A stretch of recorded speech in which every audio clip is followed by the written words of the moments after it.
నమస్కారం, శ్రీమాత్రే నమః. Welcome to Suman TV. నేను గీతాంజలి. ప్రస్తుతం మనతో పాటు శ్రీచక్రపీఠం వ్యవస్థాపకులు, ప్రముఖ జ్యోతిష్య పండితులు, సుమన్ టీవీ ప్రేక్షకులందరికీ ఎంతో సుపరిచితులైన బ్రహ్మశ్రీ డాక్టర్ ప్రదీప్ జోషి గురువు గారు ఉన్నారు. వారితో మాట్లాడి సెప్టెంబర్ 21 అమావాస్య సూర్యగ్రహణం ఉందంటున్నారండి. ఇందులో వాస్తవం ఎంత? అసలు భారతదేశంలో కనిపిస్తుందా? ఇది ఎలాంటి సూర్యగ్రహణం ప్రత్యేకించి చెప్పుకోవాలి? చాలా మందికి ఏంటంటే మనం అసలు పాటించాలా వద్దా, పట్టుబిడుపు స్నానాలు ఉంటాయా లేదా, మనం ఏమైనా దీక్షలు తీసుకోవాలా, ఆ సమయంలో మంత్రజపం చేయాలా, అసలు ఏ సమయంలో వచ్చింది, ఎవరెవరికి కనిపిస్తుంది, ఇంకా ఏమైనా నియమాలు ఉంటాయా, ఇలా ఎన్నో సందేహాలు కదా. ఇవన్నీ గురువుగారి మాటల్లో విని నివృత్తి చేసుకుందాం. గురుగారు నమస్కారం అండి. శ్రీమాత్రే నమః. గురుగారు, సూర్యగ్రహణం మొన్ననే చంద్రగ్రహణం ఇలా వెళ్ళిందో లేదో ఒకే మాసంలో చూడడం అనేది కాస్త ఆందోళనగా ఉంది. కానీ ప్రభావాలు ఏమన్నా ఉంటాయా అని మాట్లాడే ముందు అసలు మనకు కనిపిస్తుందండి భారతదేశంలో? శ్రీ గురుభ్యో నమః. శ్రీమాత్రే నమః. అచింత్య వ్యక్త రూపాయ నిర్గుణాయ గుణాత్మనే సమస్త జగదాధారమూర్తయే బ్రహ్మణే నమః. మొట్టమొదటిగా ఈ సూర్యగ్రహణము చంద్రగ్రహణం అనేది ప్రతి ఒక్కరూ సర్వసాధారణంగా అందరూ తెలుసుకోవాల్సిన విషయం ఒకటి ఉంటుంది. సూర్యగ్రహణం వచ్చినా చంద్రగ్రహణం పక్కా వస్తుంది, చంద్రగ్రహణం ఒక్కసారి వచ్చినా సూర్యగ్రహణం తప్పకుండా వస్తుంది. అంటే సూర్య చంద్ర గ్రహణాలు ఎప్పుడు కూడా 15 రోజుల గ్యాప్లో పక్కా వస్తాయి, అందులో డౌట్ లేదు. కాకపోతే ఒక ప్రదేశంలో కనిపిస్తే ఒక ప్రదేశంలో కనిపించవు.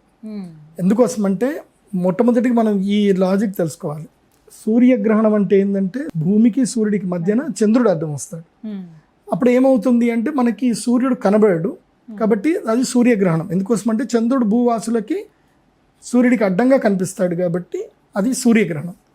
అయితే సూర్యుడు చంద్రుడు శీఘ్రగతియే, భూమి కూడా శీఘ్రగతిమే. సో భూమి మీద మనం తిరుగుతూనే ఉంటాము, చంద్రుడు కూడా శీఘ్రంగా వెళ్తానే ఉంటాడు. అయితే సూర్యగ్రహణము రేర్ ఫ్యాక్ట్గా కొంచెం సేపు మాత్రం ఉంటుంది, అది కూడా కొన్ని ప్రాంతాల్లో మాత్రమే కనిపిస్తుంది పాక్షికంగా. అంటే సూర్యగ్రహణం ఎప్పుడైనా సరే ట్రావెల్ అవుతూ ఉంటుంది. అంటే ఒక ప్రదేశంలో కొంచెం కనిపిస్తుంది, ఇంకో ప్రదేశంలో కొంచెం కనిపిస్తుంది, కానీ స్టేబుల్గా అంతగా ఒకే దగ్గర కనబడడం అనేది రేర్గా జరుగుతుంది. అది పోయిన సంవత్సరం షష్టగ్రహ కూటం జరిగింది, అదందరం మనం చూసాము. దానికి సంబంధించి ఈ సంవత్సరం ఇప్పటికి సంవత్సరం అవుతుంది జూన్కి. పోయిన సంవత్సరం జూన్లో వచ్చింది, జూన్కి సంవత్సరం అవుతుంది. సో ఎన్ని జలప్రళయాలు, ఎన్ని విపత్తులు చూసాం. ఈ సంవత్సరం కూడా భయంకరమైన విపత్తులన్నీ చూస్తూనే ఉన్నాం. ఇప్పుడు సూర్యగ్రహణము, చంద్రగ్రహణం వచ్చింది. అంటే చంద్రగ్రహణం అంటే ఏంటిది? భూమి యొక్క నీడ లోపలికి చంద్రుడు ప్రవేశించడము. అంటే సూర్యుడికి చంద్రుడికి 180 degrees ఉన్నప్పుడు సూర్యుడి యొక్క వెలుగు పూర్తిగా చంద్రుడి మీద పడితేనే దాన్ని పౌర్ణమి అంటారు. పౌర్ణమి రోజే ఏమవుతుంది అని అంటే చంద్రగ్రహణం కనిపిస్తుంది. సో చంద్రుడు ఏమవుతాడు అంటే భూమి కొంచెం దగ్గరగా రావడం వల్ల భూమి యొక్క నీడ లోపలికి ప్రవేశిస్తాడు. భూమి నీడ లోపలికి ప్రవేశించినప్పుడు భూవాసులకి చంద్రుడు కనబడకుండా ఉంటాడు, కాబట్టి ఇదే చంద్రగ్రహణం అంటారు. కాబట్టి ఇక్కడ కనబడ్డాడు అంటే అర్థమైంది అని అంటే మళ్ళీ ఇటు తిరిగి వచ్చేసరికి, అమావాస్యకి తిరిగి వచ్చేసరికి ఏమవుతుంది అని అంటే కొంచెము భూవాసులకు దగ్గర ఉంటుంది. కాబట్టి ఉదాహరణకి ఇప్పుడు నా చెయ్యి ఇక్కడ పెట్టుకున్నాను, నేను ఇక్కడ దగ్గర నుంచి ఇలా అనంటే నా కంటికి ఏదైతే కనబడాలో అది కనబడకుండా ఇది కొంచెం ఆపుతుంది. సేమ్ ఇప్పుడు కన్ను అనేది భూవాసుడు అనుకుందాం, ఇది చంద్రుడు అనుకుందాం. ఇప్పుడు చంద్రుడు ఇలా అడ్డం వచ్చాడు, కెమెరా అంటే ఇప్పుడు మీరు సూర్యుడు అనుకుందాం, ఇలా అడ్డం వచ్చాడు, ఇలా అడ్డం వచ్చి ఇలా వెళ్ళిపోయేసరికి కనబడదు. అట్లాగే సూర్యగ్రహణం కూడా అలాగే సంభవిస్తుంది. ఇప్పుడు సెప్టెంబర్ 21వ తారీఖు వచ్చే సూర్యగ్రహణం ఏంటంటే మన భారతదేశంలో కనబడదు, కాబట్టి దీనికి సూతక స్నానం ఉండదు, పట్టు స్నానాలు, విడుపు స్నానాలు ఏవి ఉండవు. అలాగే దేవాలయాలు మూయడము అలాంటి పద్ధతులు ఏవి అవసరం లేదు. అలాగే గర్భిణీ స్త్రీలకు కూడా ఇంట్లో ఉంటే మంచిది. ఎందుకోసం అంటే సూర్యుడికి గ్రహణం ఏర్పడినప్పుడు అతి నీళ్ళలోహిత కిరణాలు ఎక్కడైనా పడతాయి. సో అక్కడెక్కడో అంటార్కిటిలో ఇది గ్రహణం జరుగుతుంది. సో అంటార్కిటికలో ఫిజీ అనే కంట్రీలో కనిపిస్తుంది, అక్కడ సంపూర్ణ సూర్యగ్రహణం, పూర్తిగా సూర్యగ్రహణం. సో మోస్ట్ ఆఫ్ ద జనావాసాలకు ఎవ్వరి కనబడింది, ఇది అంతా కూడా ధ్రువ ప్రాంతంలో జరుగుతుంది కాబట్టి మనకి కనబడదు కాబట్టి మనకి పెద్దగా దీనివల్ల ప్రభావం అయితే ఏమీ లేదు. అయితే ఈ సూర్యగ్రహణం మాత్రం ఏంటంటే పర్వకాలము అంటారు. గ్రహణం అనేటువంటిది ఎప్పుడైనా పుణ్యకాలం, అది భూమి మీద ఎక్కడ సంభవించినా సరే అది పుణ్యకాలం అని అంటారు. పుణ్యకాలం అంటే అర్థమైంది, మనం జీవితంలో ఏదైనా ఒక పుణ్యం సంపాదించుకోవాలి అంటే ఒక సత్కర్మ చేయాలి, ఏదైనా ఒక జపము, మంత్రము, తపము, యాగము ఏది చేసినా 1000 రెట్లు ఫలితం ఎప్పుడు వస్తుంది అని అంటే కేవలం గ్రహణం అప్పుడు మాత్రం వస్తుంది. అది గ్రహణం కనబడిన చోట ఏంటంటే గ్రహణ ప్రభావము పూర్తిగా 100% ప్రభావం ఉంటుంది. గ్రహణం కనబడకపోయినా కానీ 1% ఉంటుంది, అంటే ఒకటో పాదం అంటే 25% ఉంటుంది. గ్రహణం కనబడే చోట 100% గ్రహణ ప్రభావం ఉంటుంది. కాబట్టి ఏమంటాను అంటే నేను ఈ గ్రహణానికి సంబంధించి ఎవరు కంగారు పడకండి, ఎవరు దిగులు పడకండి. అంటే ఇండివిజువల్ పర్సన్స్కి ఎవరికి కూడా ఈ గ్రహణం మీద పెద్దగా ఎఫెక్ట్ ఏమీ ఉండదు. కాబట్టి ఏ పలానా రాశి వాళ్ళకి బాగాలేదనో పలానా రాశి వాళ్ళకి బాగుందనో అంటారు, కానీ శాస్త్ర ప్రకారం ఏంటంటే గ్రహణం కనబడినప్పుడు మాత్రమే ఎక్కడైతే గ్రహణం కనిపిస్తుందో అక్కడ ఉండేటువంటి ప్రజలకి ఆయా రాశుల వాళ్ళకి ఆ ప్రభావం అనేది ఉంటుంది. సాధారణంగా అర్ధరాత్రి 11 తర్వాత అని అంటున్నారు కాబట్టి ఇంకా అసలు ఎలాగో నిద్రించే సమయం కాబట్టి అది పెద్దగా ఎఫెక్ట్ ఉండదు. అంటే జీవితంలో నాకేం అవసరం లేదు, నేను హ్యాపీగా ఇట్లాగే గడిపేస్తాను ఉన్నట్టుగా అనుకునే వాళ్ళు హ్యాపీగా పడుకోవచ్చు. కానీ నా జీవితంలో అద్భుతం జరగాలి, ఇది పర్వకాలము, ఈ కాలంలో నేను ఏదైనా సాధన చేస్తాను, లైఫ్లో ఏదన్నా టర్నింగ్ రావాలి అంటే నేను లైఫ్లో ఒక గొప్ప స్థాయి చూడాలి అని కలలు కనే వాళ్ళు మాత్రం పడుకోకూడదు ఆ రోజు. టైమింగ్ ఏంటండి, ఎప్పటి నుంచి ఎప్పటి వరకు? ఇది మన భారతదేశ కాలమాన ప్రకారం ఏంటంటే రాత్రి 11 గంటల నుంచి తెల్లవారుజామున 3 గంటల వరకు ఈ గ్రహణం ఉంటుంది. ఆల్మోస్ట్ 10:30కి నుంచి ఈ గ్రహణ ప్రభావం స్టార్ట్ అవుతుంది. ఇది సాధన చేయాలనుకునేటువంటి వాళ్ళు మాత్రం నదీ స్నానం చేయడము, నదీ తీరానికి వెళ్ళడము, లేదు ఇంట్లో పట్టు స్నానాలు పట్టుకోవడము, విడుపు స్నానాలు చేయడము, సాధన చేసే వాళ్ళకు మాత్రమే, అంటే తపస్సు జపం చేసుకునే వాళ్ళు మాత్రము యజ్ఞము యాగం చేయొచ్చు. ఎందుకోసం అంటే గ్రహణము ఉన్నటువంటి ఒక శక్తి ఏమిటంటే సాధారణ సమయములో ఒక మంత్రం చదివితే నీకు ఒక మంత్రం చదివితే ఒకసారి చదివినంత పుణ్యం వస్తే, గ్రహణ సమయంలో ఒక్క మంత్రం ఒకసారి చదివినా అది 1000 సార్లు చదివిన పుణ్యఫలం వస్తుంది. సో మీరు గ్రహణ సమయంలో యాగం ఒక్క హవిస్సు తర్పణం చేశారు, 1000 తర్పణాలు చేసినట్టు. అదే 100 తర్పణాలు ఇస్తే 1,00,000 తర్పణం ఇచ్చినట్టు లెక్క. అంటే 1,00,000 సార్లు హోమం చేయాలంటే చాలా పెద్ద పని. అదే గ్రహణ సమయంలో 108 తర్పణాలు ఇచ్చామనుకోండి, 108 సార్లు స్వాహకారం ఇచ్చామనుకోండి, ఇంకా దాని మించిన శక్తి అద్భుతం ఇంకోటి ఉండదు. అది మేము అనుభవిస్తున్నాము, మాకు తెలుస్తున్నాయి కూడా. ఎందుకోసమంటే అమ్మవారు ఒక శక్తి ఇచ్చింది. ఆ గ్రహణ సమయంలో ఎవరెవరికి నేను తేనె తమలపాకు ఇచ్చానో వాళ్ళందరూ క్యూర్ అయిపోయారు. ఆల్మోస్ట్ వాళ్ళందరూ కూడా. అది ఏందో విచిత్రం, నేను కూడా అసలు నమ్మను, ఒకసారి నమ్మని వ్యక్తిని. మా నాన్నగారు ఇది చెప్పిన తర్వాత, ఈ పద్ధతి పాటించిన తర్వాత నమ్మాల్సి వస్తుంది. మిరాకిల్స్ జరుగుతున్నాయి మిరాకిల్స్. నేను మెడికల్ సైన్స్ చదువుకున్నా, మెడిసిన్ వేసుకుంటే తప్ప తగ్గని రోగాలు కూడా కొన్ని. ఈ మందు ఇచ్చిన తర్వాత గ్రహణ సమయంలో అమ్మవారికి అభిషేకం చేశాం. మీకు కావాలంటే ఆ వీడియో ఇస్తాను, ఆ వీడియో కూడా అందరికీ చూపించండి. గ్రహణ సమయంలో మేము అమ్మవారికి, రాజశ్యామల అమ్మవారికి అభిషేకం చేస్తాం తేనెతోటి.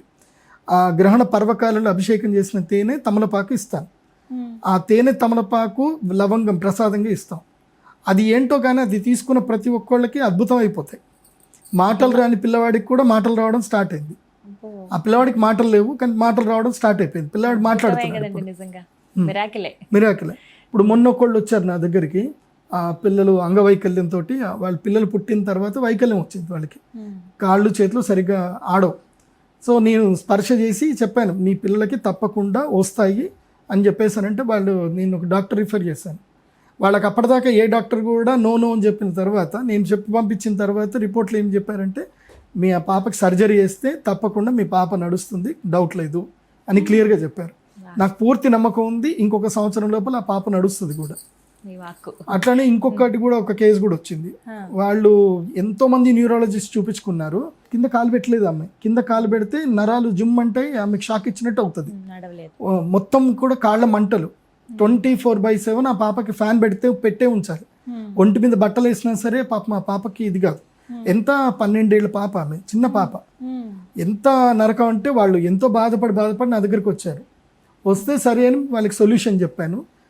6 నెలల్లో పాప పరిగెత్తడం నాకు వీడియో తీసి మరీ పంపించారు. సో కొన్ని అద్భుతాలు జరుగుతున్నాయి. గ్రహణ సమయంలో మంత్రసిద్ధి పొందినటువంటి వాళ్ళ దగ్గరికి వెళ్ళిన, రుద్రశూల స్పర్శ ఇచ్చిన అద్భుతాలు జరుగుతాయి, అందులోపల డౌట్ లేదు. కానీ మీరు నమ్మాలి, పూర్తిగా నమ్మాలి. ఎందుకోసమంటే శాస్త్రం ఏం చెప్తుంది అంటే, సంకల్ప వికల్పాత్మక మనః ఇత్యభిధీయతే అంటారు. మన మనస్సే సంకల్పము చేస్తుంది, వికల్పము చేస్తుంది.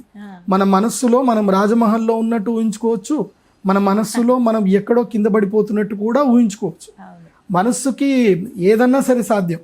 కాకపోతే ఏంటంటే ఆ మనస్సుని మీరు ప్రిపేర్ చేయాలి.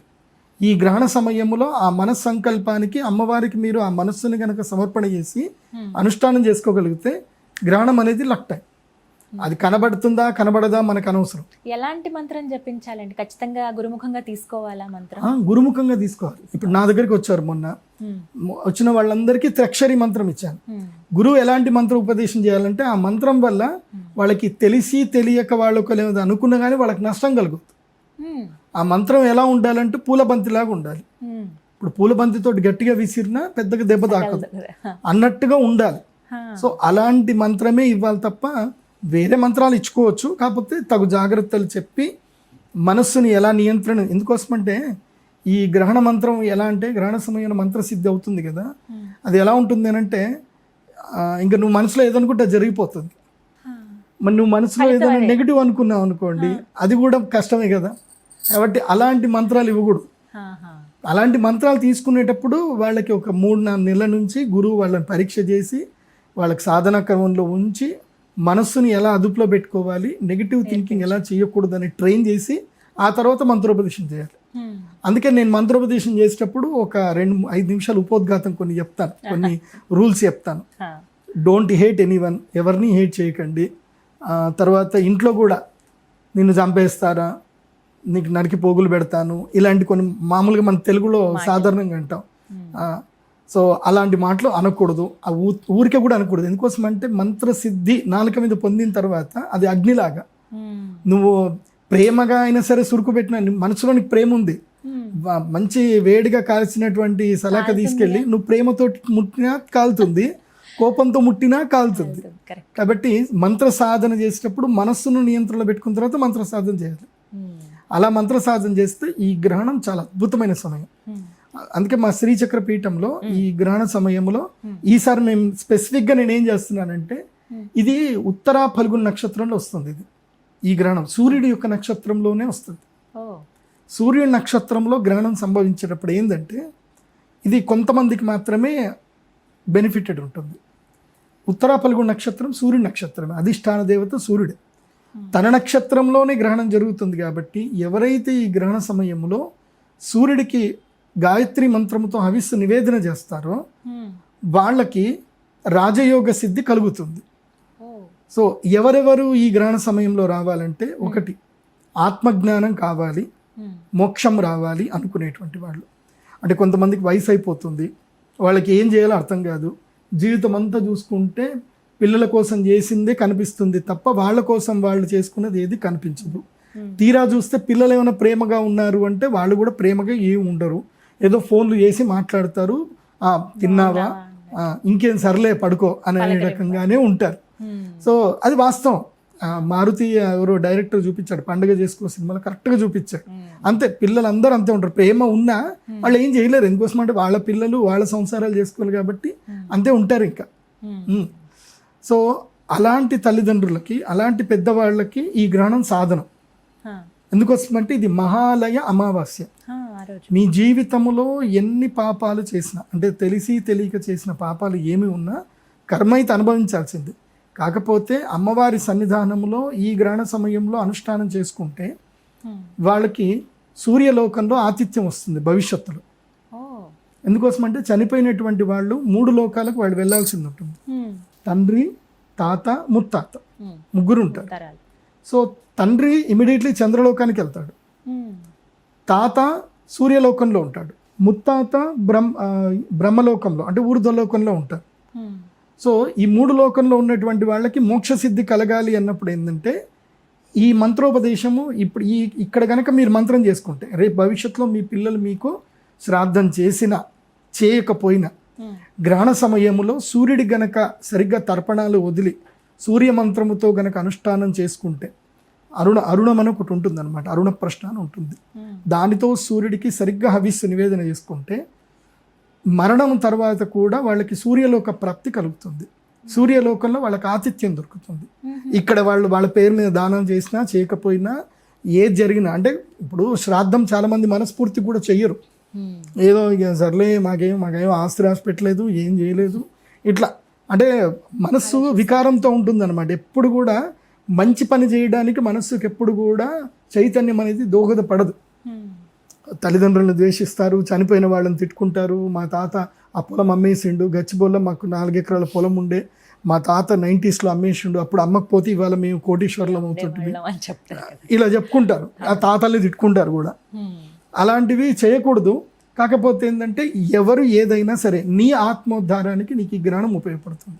ఒకటి స్వీయ ఆత్మోద్ధారణ కోసం గ్రహణం ఉపయోగం. ఎందుకోసం అంటే మహాలయ అమావాస్య. ఈ మహాలయం అంటే అన్నిటినీ లయం చేసేస్తుంది మహాలయ అమావాస్య. తర్వాత అంటే ఇది వీళ్ళకే కాదు, వాళ్ళ తాతలకి కూడా ఇది మంచి శక్తిని ఇస్తుంది. అంటే ఊర్ధ్వలోకంలో ఉండేటువంటి వాళ్ళకి కూడా మహాలయ అమావాస్య రోజు సూర్య తర్పణాలకి ఇస్తూ సూర్యగ్రహానికి ఆ యాగం గనక చేయగలిగితే వాళ్ళకి మోక్షం కలుగుతుంది. అందుకే మోక్షం అని చెప్పాను. మోక్షంకి ఇది మంచి సాధన. రెండవది ఏమిటంటే గనక శరీరంలో రుగ్మతలు, ముఖ్యంగా ఎముకలకి సంబంధించి స్కిన్కి సంబంధించిన సమస్యలు ఉన్నటువంటి వాళ్ళు ఈ గ్రహణ సమయంలో తర్పణం చేసుకొని హవిస్సు నివేదన చేసుకొని, సో మేము ఇలాంటి శ్రీచక్ర స్ఫటికలింగం ఇస్తాం. స్ఫటికము సూర్యుడికి ఇది ప్రతిబింబం కాబట్టి ఈ శ్రీచక్ర స్ఫటికలింగం ఇచ్చి గ్రహణ సమయంలో అభిషేకం చేస్తాం. ఈ అభిషేకం చేసిన నీటిని ఒక వాటర్ బాటిల్ తెచ్చుకోండి, 5 లీటర్ల క్యాన్ అయినా తెచ్చుకోండి, బిస్లెటరీ వాటర్ క్యాన్లు అయినా తెచ్చుకోండి. ఆ నీళ్లు అభిషేకం చేసిన నీళ్లు దాచిపెట్టుకోవాలి.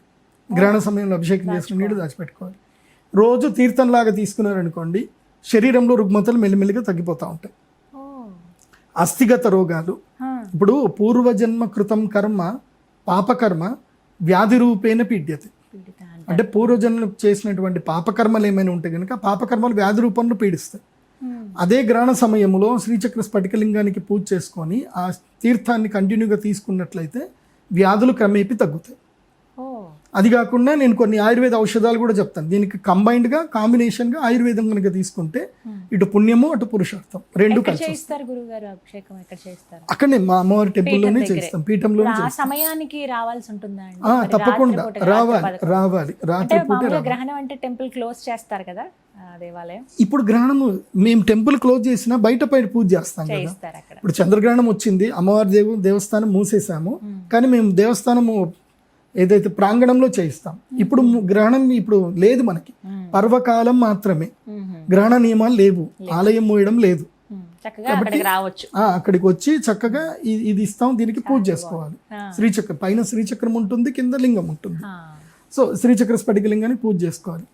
తర్వాత అమ్మవారికి మధు అభిషేకం ఉంటుంది, అభిషేకం చేసింది అది ఇస్తాం. అది కూడా తిన్న అస్థిగత దోషాలు అంటే ఎముకలలో ఉన్నటువంటి అస్థిగత దోషాలన్నీ కూడా పోతాయి ఈ గ్రహణ సమయంలో. అది రెండవది. మూడవది ఏమిటంటే కనుక ముఖ్యంగా ఈ పితృదోషాలు ఉంటాయి. చాలా మందికి పిల్లలు పుట్టరు, వాళ్ళకి చాలా ఇబ్బందులు ఉంటాయి. వాళ్ళకి కూడా ఈ గ్రహణ సమయంలో తర్పణం చేసుకోవడము పూజ చేసుకోవడం వల్ల వాళ్ళకు కూడా పితృదోషాలు దూరం అవుతాయి. సో ఈ గ్రహణం వల్ల ఈ 3 బెనిఫిట్లు ఉంటాయి. నేను రాజయోగం చెప్పట్లా, ఇంకా రాజయోగం చెప్పలే. రాజయోగం ఒక్కళ్ళకే వర్తిస్తుంది. అది ఎవరికంటే ఎవరైతే ఆల్రెడీ రాజకీయాల్లో ఉండి మళ్ళీ పదవికాంక్ష ఉంది, పదవి పొందాలనుకునేటువంటి వాళ్ళు మాత్రం ఈ గ్రహణ సమయంలో అరుణ తంత్ర యాగం చేయించుకుంటే గనక వాళ్ళకి సిద్ధి కలిగే అవకాశం ఉంటుంది, రాజయోగ సిద్ధి కలిగే అవకాశం ఉంటుంది వాళ్ళకి మాత్రం. అండ్ సింహరాశి కర్కాటక రాశి తప్పకుండా వచ్చి చేయించుకోవాలి ఈ టైంలో. అవును, ఇంకా అడగబోతున్నాను 12 రాశుల వారికి ఎలా ఉంటుందండి, అసలు ఎవరికైనా ప్రభావం ఉంటుందా? మంచి చెడు సింగిల్% ఉంటుంది, 25% మాత్రం ఉంటుంది 12 రాశుల్లోకి. చంద్రగ్రహణంది 100% ఎఫెక్ట్ ఉంటుంది, రాజయోగమైన దుర్యోగమైన. కాకపోతే ఈ సూర్యగ్రహణం వల్ల ఏంటంటే 25% మాత్రమే, అంటే మైల్డ్గా ఎఫెక్ట్ ఉంటుంది, పెద్దగా అంత ఎఫెక్ట్ ఏమి ఉండదు. మొత్తం 12 రాశులకి మైల్డ్ ఎఫెక్ట్ ఉంటుంది. శుభం కలిగేటువంటి రాశులు ఏమైనా ఉన్నాయండి? సింపుల్, మనం లాస్ట్ టైం చెప్పినట్టుగానే మళ్ళీ సేమ్ క్యాలిక్యులేషన్ వేసుకోవాలి. నేను ఈ క్యాలిక్యులేషన్ చెప్పిన తర్వాత చాలా మంది పండితులు కూడా దాన్ని ఫాలో అయ్యి నీట్గా చెప్పుకున్నారు, ఎవరికి కన్ఫ్యూజన్ లేదు. అందుకే నేనేం చెప్పిన పద్ధతిగా నంబర్లు చెప్తాను. మీరు మళ్ళీ వేరే ఏ పండితులు చెప్పినా ఈ నంబర్ల ప్రకారం చూసుకోండి, చెప్తే కరెక్ట్, లేదంటే రాంగ్. గ్రహణము ఏ రాశిలో అయితే సంభవిస్తుందో తన రాశి నుంచి ఆ గ్రహణం సంభవిస్తున్న రాశి ఎన్నో రాశి అయ్యి ఉండాలి అని అంటే 4వ రాశి, 8వ రాశి, అదేవిధంగా 12వ రాశి లేదా జన్మరాశి. ఈ 4 స్థానాలు అవుతే గనక వారికి అరిష్టము, వాళ్ళకి టైం బాగా లేదు అని అర్థం. ఈ గ్రహణంకి సంబంధించిన టైం బాగాలేదు. అది ఓన్లీ 15 రోజులకే ఎఫెక్ట్ ఉంటుంది, అంతకుమించి ఎక్కువ ఉండదు. ఇప్పుడు ఏ రాశిలో ఏర్పడుతుందండి? ఇప్పుడు సింహరాశిలో గ్రహణం జరుగుతుంది. అంటే జన్మరాశి, అంటే తన రాశిలో జరుగుతుంది కాబట్టి సింహరాశి వారికి గ్రహణము అరిష్టము. వీళ్ళు యాగం చేయించుకుంటే మంచిది. సింహరాశి ఎవరికి ద్వాదశ రాశి అవుతుంది అని అంటే కన్యా రాశి వాళ్ళకి అది ద్వాదశ రాశి అవుతుంది. సో కన్యా రాశి నుంచి లెక్క పెట్టుకుంటే వాళ్ళకి అది 12వ రాశి అవుతుంది, వెనక రాశి అవుతుంది. కాబట్టి కన్యా రాశి వారికి ఇది మంచిది కాదు. కన్యా రాశి వారికి అనారోగ్యము, తర్వాత ఖర్చులు అధికమవుతాయి. సో కన్యా రాశి వాళ్ళు జాగ్రత్తగా ఉండాలి. శుభకార్యాలు కూడా చేసే అవకాశాలు కూడా వస్తాయి కన్యా రాశి వాళ్ళకి. సింహరాశి వారికి ఏంటంటే అనారోగ్యము, మానహాని అంటే అవమానాలు ఎక్కువ ఎదురవ్వడము, రూమర్స్కి గురవ్వడము, మానసిక వేదన సింహరాశి వారికి అయ్యే అవకాశాలు ఉంటాయి. 8వ రాశి వారికి అంటే మకర రాశి వాళ్ళకి సింహరాశి 8వ రాశి అవుతుంది. సో 8వ రాశి మకర రాశి అవుతుంది కాబట్టి మకర రాశి వాళ్ళకి ఏంటంటే ఇది ఆరోగ్య భంగము, దెబ్బలు తాకడము, చిన్నగా యాక్సిడెంట్లు అవ్వడము, లేకపోతే బాత్రూంలో జార్లు పడ్డాలో ఏదో ఒకటి ఒంటికి దెబ్బలు తగులుతాయి. కాబట్టి గాయాలు తగలకుండా జాగ్రత్తగా ఉండాలి. ఎవరు? మకర రాశి వాళ్ళు జాగ్రత్తగా ఉండాలి. తర్వాత 4వ రాశి, ఏ రాశి నుంచి 4వ రాశి అవుతుందంటే వృషభ రాశి. వృషభము, మిథునము, కర్క, సింహ. సో వృషభ రాశి నుంచి ఇది 4వ రాశి అవుతుంది కాబట్టి సుఖస్థానం. వృషభ రాశి వాళ్ళకి ఇది ప్లస్ మైనస్ రెండు ఉంటాయి. ప్లస్ ఏంటంటే జీవితంలో ఇక్కడ ఈ ఇంట్లో ఉంటున్నాను, ఇక్కడ ఉంటున్నాను, ఈ ఊర్లో ఉంటున్నాను, నాకు కలిసి రావట్లేదు, నేను ఇంకా మారాలి అనుకుంటే ఇప్పుడు మారవచ్చు. ఈ నవరాత్రుల్లో మారిపోవాలి. మారితే ఈ ఎట్లాగో గ్రహణ సమయం ఏం చేస్తుందంటే గృహత్యాగం చేయిస్తుంది.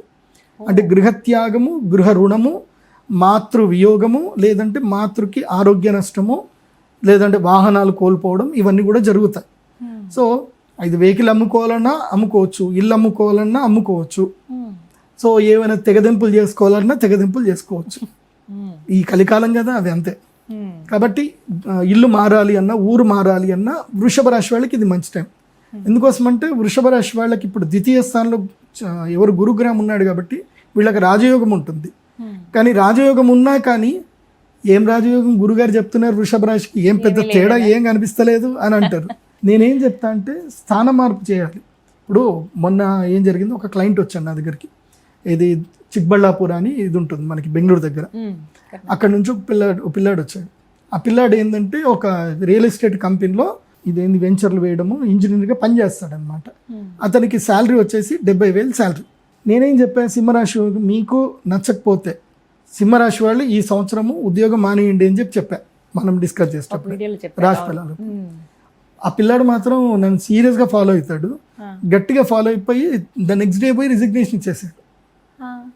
ఇచ్చేసి వాళ్ళ ఓనర్కి చెప్పాడు, లేదండి నేను జాబ్ మానేస్తున్నా అంటే, అదేందయ్యా మంచి శాలరీ ఎందుకు మానేస్తున్నట్టు మా గురించి చెప్పారు, నేను మానేస్తున్నాను చెప్పేసి అని మానేసి వెళ్ళిపోయాడు. బిజినెస్ చేసుకోమనంటే కంపెనీ పెట్టుకున్నాడు, ఇంకా ఓన్ కన్సల్టేషన్ ఒకటి ఫర్మ్ రిజిస్ట్రేషన్ చేసుకున్నాడు, ఇంకా బిజినెస్ స్టార్ట్ చేసుకున్నాడు అంతే. మళ్ళీ అదే ఓనర్ పిలిపించాడు. ఓనర్ పిలిపించి, సరే నువ్వు శాలరీ చేయకుండా పర్వాలేదు, నీకేం కావాలి, నీకు కావాలంటే ఇంకా నీకు 150,000 శాలరీ ఇస్తాను, డబుల్ శాలరీ ఇస్తాను, చెయ్యనండి. లేదు సార్ మా గురువు చెప్పాడు నేను జాబ్ చేయనని చెప్పి ఇదే పట్టుకున్నాడు ఆయన. మా గురువు చెప్పాడు నేను జాబ్ చేయనని. సరే ఏంది అంటే నాకే కాంట్రాక్ట్ ఇచ్చేయండి, నేను కంపెనీ పెట్టుకున్నాను, నేను ఏదైతే అది కొటేషన్ ఇస్తాను దానికి తగ్గట్టుగా నాకు కాంట్రాక్ట్ ఇచ్చేయండి అని అంటే, వాడు అన్నాడు నాకు కాంట్రాక్ట్ కాదు కానీ నీకు స్క్వేర్ యార్డ్కి ఇంత, కర్ణాటకలో స్క్వేర్ ఫీట్లో సేల్ చేస్తాను, స్క్వేర్ ఫీట్ ఇంత ఇస్తాను, నీకు ఇన్ని స్క్వేర్ ఫీట్ ఇచ్చేస్తాను, నువ్వు చేసుకో అని చెప్పేసి అన్నాడు. సరే అని స్క్వేర్ ఫీట్లు తీసుకున్నాడు. ఆ వెంచర్ మొత్తం వేసే లోపల స్క్వేర్ ఫీట్లు అన్నీ సేల్ అయిపోయాయి. దాదాపు 1,50,00,000 లాభం తీసుకొని బయటకు వచ్చేస్తాడు. తర్వాత ఏం చేశాడు, అక్షయ తృతీయకు వచ్చాడు. ఏది ఇన్నోవా కారు కొత్త తీసుకొని వచ్చాడు. గురూజీ నేను కారు కొనుక్కున్నాను, సంతోషం నాయన అని చెప్పి. మళ్ళీ మొన్న ఆఫీస్కి వచ్చి ఈసారి ధనత్రయోదశి కూడా వస్తా గురూజీ అని చెప్పి 4-5 వెంచర్లు పట్టుకున్నాడు, సంపాదించుకున్నాడు. సో టైం చేంజ్ అవ్వాలంటే నువ్వు మెంటల్గా ప్రిపేర్ అవ్వాలి. గ్రహాలు మారుతాయి, నువ్వు మెంటల్గా ప్రిపేర్ అయ్యి నువ్వు దాన్ని పూర్తిగా నమ్మి దాని మీద ఎఫర్ట్ పెట్టకపోతే ఇట్స్ నెవర్ వర్క్, అది జరగదు, అందుకోలేరు. నువ్వు మెంటల్గా ఫస్ట్ ప్రిపేర్ అవ్వాలి. ఇప్పుడు కన్యా రాశి వాళ్ళకి ఈ దసరా నుంచి కన్యా రాశి వాళ్ళకి జస్ట్ 60 days లక్కీ టైం, 60 రోజులు లక్కీ టైం. ఎందుకోసం అంటే అతిచారుడైన గురుడు కర్కాటక రాశి లోపలికి ఎంటర్ అయ్యి మళ్ళీ రిటర్న్ అయిపోతాడు, అతిచారంగా వచ్చేస్తాడు. కర్కాటక రాశి లోపల గురువు ఎంటర్ అయ్యాడు అంటే అది ఏంటి అంటే అదృష్టం. సో వచ్చాడు అన్నప్పుడు మళ్ళీ లక్ ఇచ్చేస్తాడు. నువ్వు ఆ 15 daysలో ఉన్న లక్ నువ్వు గ్యాదర్ చేసుకోగలగాలి. 15 డేస్లో చేయగలిగేది ఏంది అది చేయాలి అంతే నీ జీవితంలో. రెగ్యులర్ చేసే పనులు మానేయాలి, ఏమన్నా కొడితే ఏను కుంభస్థలం కొట్టాలి అన్నట్టు ప్రయత్నం చేయాలి. చేస్తే 100% సఫలీకృతం అవుతుంది. నువ్వు విశ్వసించాలి అంతే, నువ్వు నమ్మాలి, నమ్ముతా జరుగుతుంది. అందుకే కన్యా రాశి వాళ్ళకి ఇది కొంచెం నెగిటివ్ టైము. ఇప్పుడు ఎవరెవరికి అదృష్ట సమయాలు అంటే ఈ గ్రహణం తర్వాత, అంటే ఈ నవరాత్రుల నుంచి దీపావళి వరకు, అంటే అక్టోబర్ 18 వరకు ఈ టైం స్పేస్ ఏదైతే ఉందో లక్కీయెస్ట్ టైం ఎవరెవరికి అని అంటే 10, 11, 10వ స్థానము, 11వ స్థానము, అదేవిధంగా 6వ స్థానము, తర్వాత తృతీయ స్థానము. 3, 6, 10, 11 స్థానాల్లో గ్రహణం జరిగితే వాళ్ళకి అదృష్టం. 3వ రాశి ఏ రాశి అంటే మిథున రాశి. మిథున రాశికి మిథునం, కర్కాటకం, సింహ. కాబట్టి మిథున రాశి వాళ్ళకి ఏంది అని అంటే ఇప్పుడు మంచి సమయం. మిథున రాశి వారికి మంచి సమయం అంటే వాళ్ళకున్న అపవాదులు పోగొట్టుకోవడం కానీ, లేదంటే ఏదైనా సరే సాహసపూరితమైన కార్యక్రమాలు చేయడానికి కానీ ఇది మంచి సమయం మిథున రాశి వాళ్ళకి. ఆ తర్వాత మీనరాశి. మీనరాశికి ఈ గ్రహణం ఏంటి 6వ స్థానంలో ఏర్పడుతుంది. మీనరాశికి ఏళ్ళనాటి శని ఉంది, అయినా సరే వీళ్ళకి లక్ టైం ఉంది. కాబట్టి ఈ సమయంలో ఏదైనా సరే రుణాలు తీర్చేసుకోవడము, సెటిల్మెంట్స్ చేసుకోవడము, అప్పులు తీర్చేయడము, ఇదంతా కూడా మీనరాశి వారికి ఇది మంచి సమయం. ఏది ఈ 15 రోజులే, ఇంతకన్నా ఎక్కువ లేదు. టైం డ్యూరేషన్ చాలా తక్కువ, 15 రోజులు. మళ్ళీ పూర్ణ చంద్రుడు వచ్చేంత వరకు మాత్రమే ఈ ప్రభావం ఉంటుంది. ఆ తర్వాత 2 రాశులు, అదేమిటంటే తులారాశి, వృశ్చిక రాశి. ఈ 2 రాశులకు ఏంటంటే కనుక అదృష్ట యోగం. విదేశాలకు వెళ్ళాలన్నా, ఉద్యోగంలో మార్పు తెచ్చుకోవాలన్నా, వ్యాపారం చేయాలి అన్నా వీళ్ళకి లక్ టైం. అందులోపల తులారాశి వాళ్ళకైతే అద్భుతమైన టైం ఇది. ఎందుకోసమంటే వీళ్ళకి 9వ ఇంట్లో గురువు ఉన్నాడు. ఈ గ్రహణం వీళ్ళకి ఇంకా కలిసి వస్తుంది. కాబట్టి తులారాశి వాళ్ళకి పట్టిందల్లా బంగారంగా ఉంటుంది ఈ నెల రోజుల పాటు. అక్టోబర్ 18 వరకు, సెప్టెంబర్ 21 నుంచి అక్టోబర్ 18, 22 అనుకోండి, దీపావళి వరకు. ఈ నెల రోజుల డ్యూరేషన్ మాత్రం సూపర్గా ఉంటుంది. మిగతా రాశులు అయితే సాధారణంగా normal, not good not bad. ఇది కుంభరాశి, అదేవిధంగా కర్కాటక రాశి, తర్వాత ధనుస్సు రాశి. సో ఈ రాశి వాళ్ళకి ఏంటంటే నాట్ గుడ్ నాట్ బ్యాడ్. మేషరాశి కూడా సింపుల్గా ఉంటుంది. ఈ విధంగా ఉండబోతుంది అప్పుడు గ్రహణం. ఒక నెల రోజులు, 15 రోజుల వరకు ఆ ప్రభావం ఉంటుందండి గ్రహణం నుంచి చూసుకుంటే కనుక. 15 డేస్ జాగ్రత్తగా ఉండవలసిన వారు జాగ్రత్తగా ఉండాలి. అదృష్టం వస్తుందన్న వాళ్ళు అది అందుకునే ప్రయత్నం అయితే చేయాలని అంటారు. అయితే ఈ విశేషంగా ఈ యాగాలు, ఈ అభిషేకాలు అయితే జరుగుతున్నాయి పీఠంలో. పీఠంలో అయితే ప్రతి అమావాస్యకి మా పీఠంలో ఇంకోటి ఏంటంటే శత్రుబాధ. చాలా మందికి ఏంటంటే జీవితంలో శత్రుబాధ, రుణబాధ, మనిషిని కింద పడేసేది అదే. ఎందుకోసమంటే మనం మంచిగానే ఉంటాం, ఎవడో వచ్చి మోసం చేస్తాడు. జీవితంలో పడిపోయేది మోసం వల్ల మాత్రమే పడిపోతాం, లేదా రుణం వల్ల పడిపోతాం. 3 రూపాయల వడ్డీకి, 5 రూపాయల వడ్డీకి తీసుకుంటాం. లేదంటే ఎవడో కూడా వస్తాడు, అగ్రిమెంట్ చేసుకుంటాడు, మన ల్యాండ్ అమ్మనివ్వడు, వాడు కొనుక్కోడు, కోర్టులో కేసు వేస్తాడు. ఇట్లా చాలా మందికి చాలా ఇబ్బందులు. ఏ ఇబ్బంది ఉన్నా మా శ్రీచక్ర పీఠానికి వచ్చి అమావాస్య రోజున బగళాముఖి చేసుకోండి. ఇప్పుడు ఈ అమావాస్య ఏంటంటే బగళాముఖి సమేతంగా సూర్యయాగం. కాబట్టి ఈ సమయం చాలా పర్ఫెక్ట్ సమయం ఇది. కాకపోతే మీరు వస్తే మీకు ఒక లాకెట్ ఇస్తాం, రావుకేతు లాకెట్ ఇస్తాము. అమ్మవారిది యాగం చేసుకోండి. జస్ట్ 18,000 ఉంటుంది. ఇంక ఎక్కువ లేదు తక్కువ లేదు, ఓన్లీ 18,000. ఎంతమంది వచ్చినా యాగం ఉంటుంది, రాత్రిపూట యాగం ఉంటుంది. యాగం చేసుకొని తెల్లారితే మళ్ళీ దేవి నవరాత్రులు ప్రారంభమవుతాయి. చక్కగా గంగా నది స్నానం చేసి సరస్వతి అమ్మవారి దర్శనం చేసుకొని మీ జీవితంలో కావాల్సిన పనులు మీరు వెళ్ళిపోండి, బాగుంటుంది. కాబట్టి శ్రీచక్ర పీఠాల్లో మాత్రమే ఈ యాగం జరుగుతుంది, వేరే ఎక్కడ కూడా జరగదు. వచ్చిన ప్రతి ఒక్కరికి ఏంటంటే ఈ శ్రీచక్ర స్ఫటికలింగము, రావుకేతు లాకెటు, అదేవిధంగా అమ్మవారి యొక్క శ్రీచక్రం బిళ్ళ, ఇవి అందరికీ కానుకగా ఇవ్వడం జరుగుతుంది. అవి తీసుకొని మీరు మీ అనుష్ఠానాలు చేసుకుంటే జీవితంలో బాగుపడతారు. అది ఎప్పుడైనా సరే అనుష్ఠానం చేసుకునేటప్పుడు వాటితోనే చేసుకోవాలి. గ్రహణ సమయంలో గురువు దగ్గర నుంచి ఉపదేశం తీసుకున్నా, గురువు నుంచి ఏ మంత్రం తీసుకున్నా అది తప్పకుండా సత్ఫలితాన్ని ఇస్తుంది. మొన్న అందరికీ త్రక్షరి మంత్రం ఇచ్చాను. నెక్స్ట్ ఇయర్ వాళ్ళందరూ గుడ్ న్యూస్ తోటి వస్తారు. నెక్స్ట్ ఇయర్ ధనత్రయోదశి కనుక వాళ్ళందరూ వస్తారు హ్యాపీగా. ఈసారి ధనత్రయోదశికి కూడా వస్తారు చాలా మంది. ఈసారి ధనత్రయోదశికి 150 మందికి అవకాశం ఇస్తున్నాం. 150 మంది వస్తారు. ఒక 50 మందికి ఎక్స్ట్రా ఈసారి ఇచ్చాం. కానీ అదృష్టమేనండి ఈ సమయంలో తీసుకోవడం అనేది. అందులో ఆదివారం సెలవు రోజు కాబట్టి ఆసక్తి ఉన్న వాళ్ళందరూ, సమయం ఉంది అన్న వాళ్ళు కుదుర్చుకుని మరీ వచ్చి ఆ రోజున శ్రీచక్ర పీఠాన్ని సందర్శించండి. గురువుగారు చేయించేటువంటి పూజా కార్యక్రమాల్లో పాల్గొనండి. ధన్యవాదాలు గురుగారు. శ్రీమాత్రే.